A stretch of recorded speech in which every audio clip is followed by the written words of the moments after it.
Yang menyalahgunakan, maksudnya menyalahgunakan itu ngeten lanangan. Coba iki ambek niku lakune lurus, maksudnya mboten neko-neko. Mboten. Nggih. Gusti Allah lantaran yang Roro Mendelawi nyembahkan wong tamu itu dijegok 10 juta, 12 juta dibayar, Gus. Sak pangucape niku lho. Oke? Kan belayang. Kados.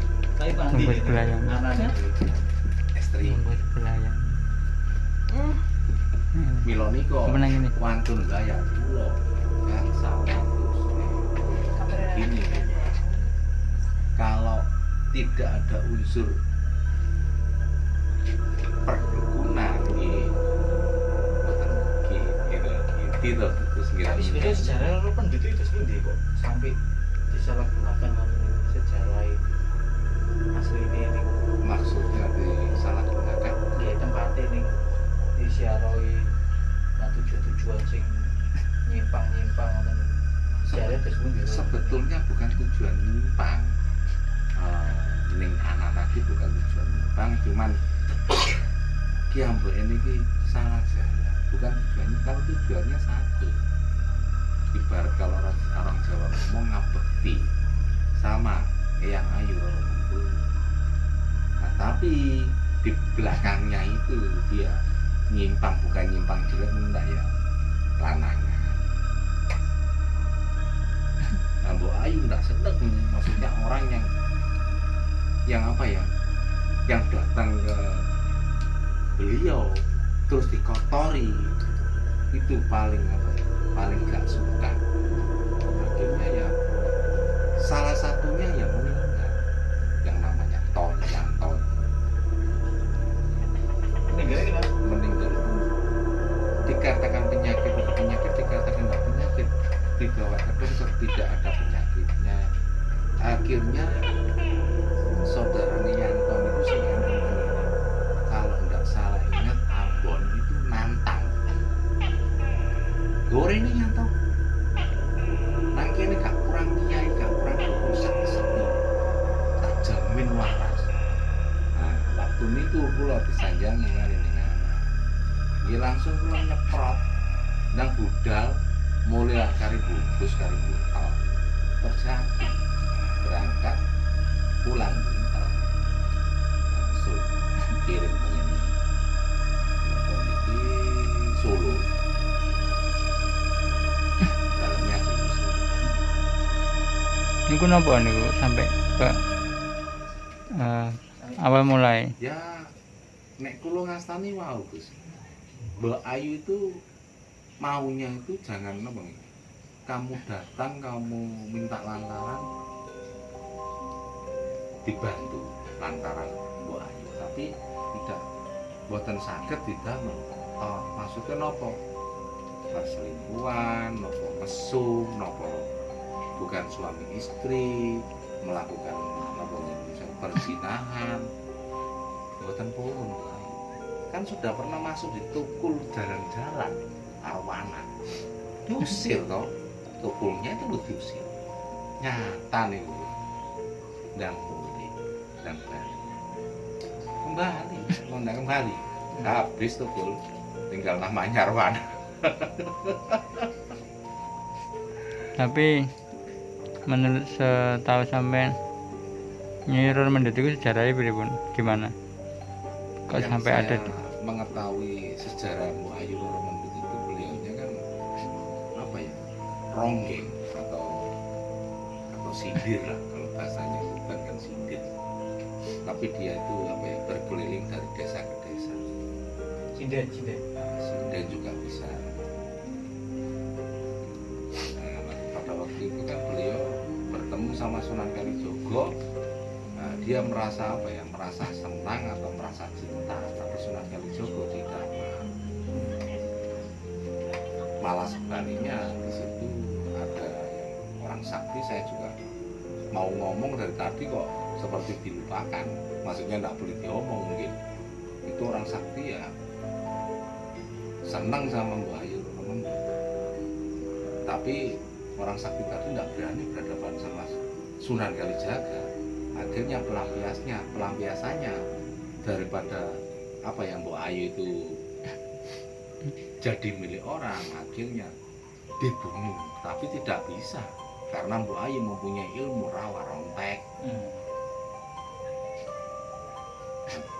Pada akhirnya tahu kelemahannya, terus makanya di situ kan ada makam 3, kan dipotong 3 bagian tubuhnya, baru nggak ada. Berarti makam sing di dalam itu ada 3, itu berarti 1 orang. 1 orang, 3 makam itu 1 orang, kepala, badan, kaki.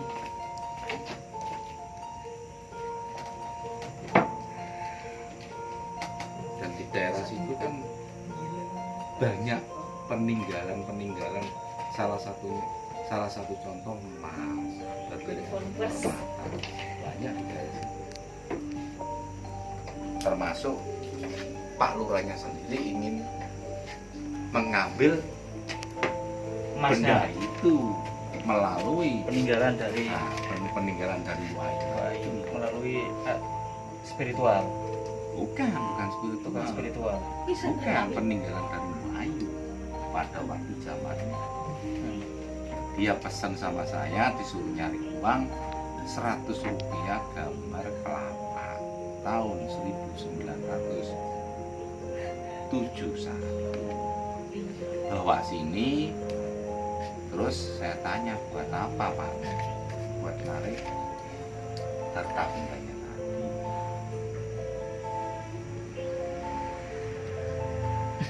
Berarti cukup mistis ya di yang Roro Mendut. Sangat mistis. Itu luar biasa. Dan saya juga tahu beliaunya juga punya guru, tapi keberadaannya di tengah-tengah makam umum. Yang saya tahu ya bangsanya Blorong. Terkenal sakral Mbak Ayu Roro Mendut, tidak bisa dikotori dengan hal-hal yang menyimpang.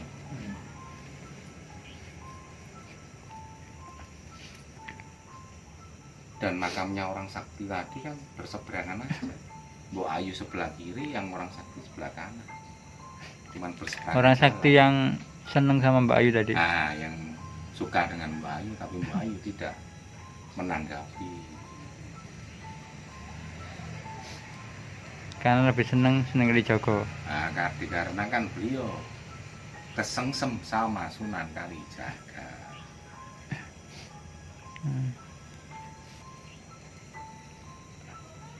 Kang Adi kepengen penasaran sama makamnya yang Roro Mendut? Betul, nanti kapan kita jalan-jalan di Bu Ayu sama sedulur-sedulur kita, Gus Adi sama Gus Yuda.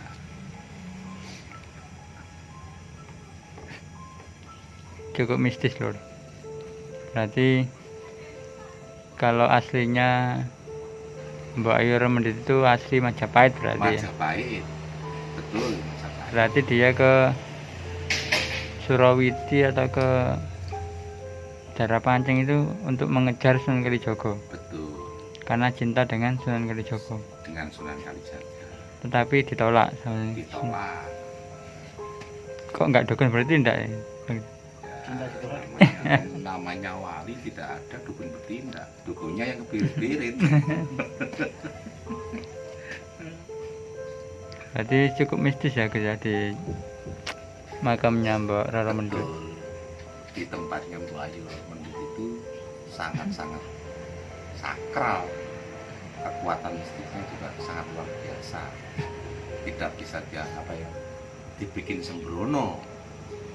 Ya salah satu contoh yang saya tadi bilang, kalau pernah terjadi pada waktu itu Tukul jalan-jalan, belum sampai dia mengorek sejarah Mbok Ayu, dia diusir pulang, suruh pulang, dipaksa sama Mbok Ayu pulang. Ndang mulai.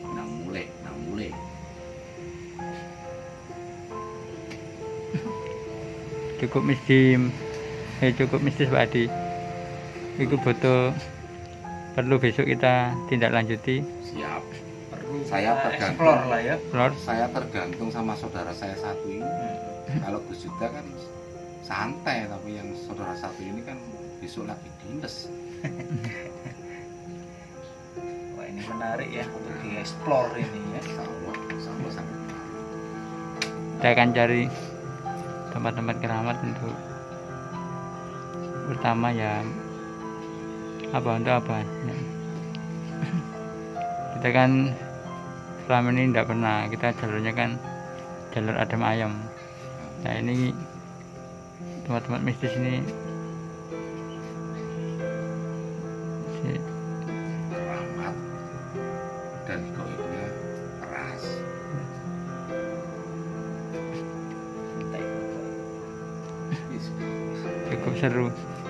Wis sekian ceritanya Mbak Ayu Mendut. Lain waktu episodenya disambung lagi kalau sedulur kita ini sudah nyantai. Ini kita masih ngobrol santai tentang ceritanya Mbak Ayu Mendut. Besok insya Allah kita kalau ada waktu kita lihat tempatnya ya. Mbak Ayu sangat cantik Gus, sangat cantik. Yang saya tahu, saya pernah bermunajat atau berzikir itu saya antara nyata, sadar dan tidak, saya melihat beliau itu kembenan, wanita Jawa, kembenan, cantik. Pernah saya bertemulah sama Yani. Itu saya alami sendiri, bukan katanya orang, bukan maksudnya itu orang ngasih tahu saya, enggak. Saya sendiri bermunajat atau berzikir tadi. Lalu mitos yang katanya Kori dijaga kayak semacam Mbak Kunti itu bagaimana? Gimana Gus? Mitos yang katanya di situ banyak Mbak Kunti yang jaga. Yang saya tahu bukan, yang banyak bukan Mbak Kuntinya. Yang saya tahu di situ tuh yang nyata itu Banaspatinya. Jadi orang sekitar situ itu banyak yang banyak yang diketahui kalau penjaganya itu kepala, ada apinya tadi yang kalau orang Jawa bilang ya Banaspati. Katanya waktu saya ke situ Pak Kasunnya itu tanya, apa sama ndak ditemui sama yang ada di Ranwo Banaspati? Enggak, hebat zaman, bukan hebat, Gusti Allah yang hebat, saya bilang gitu. Berarti di Pon Randu, Nawit Randu, Di Pon Randu Gus. Banaspati itu. Betul. Munculnya jam berapa itu? Ya itu jam 5 itu sudah keluar. Kalau Surup-surup. kalau orang Jawa bilang surup-surup. Menjelang malam, Menjelang malam. Lari terpontang-panting. Kalau enggak lari ya dimakan sama yang jaga situ.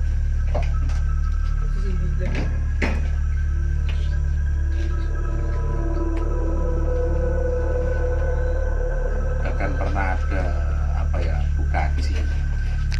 Orang situ mengenalnya ya bukaji.